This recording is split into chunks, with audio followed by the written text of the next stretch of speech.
Co obxectivo de mellorar a seguridade nas instalacións portuarias da provincia de Pontevedra, Portos de Galicia aumentou nos 4 primeiros meses do ano o gasto para a conservación e o mantemento dos mesmos, un gasto que supera xa os 500.000 euros. No que priorizamos son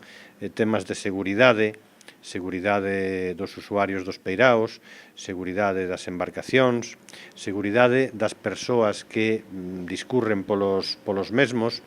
e que teñen que ver, pois, lóxicamente, como é coñecido, con pantaláns onde se amarran as embarcacións, con paseos de madeira que existen tamén, con barandillas e con outras cuestións, como pode ser o alumeado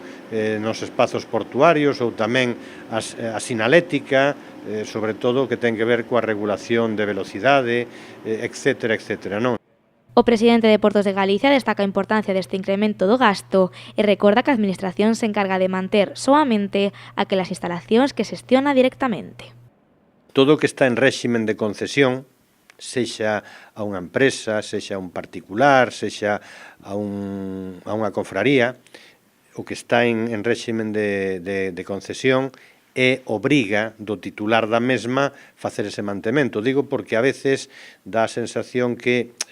hai unha deficiencia en algunha edificación, en algunha zona portuaria concesionada e se sinala a Xunta de Galicia, o cual non corresponde. Lle corresponde aos titulares da concesión, está entre as súas obrigas dentro do que o prego concesional. Portos de Galicia tamén remarca que tanto a conservación como o mantemento cada vez son máis necesarios en toda a provincia, tanto polo paso do tempo como polo uso das instalacións.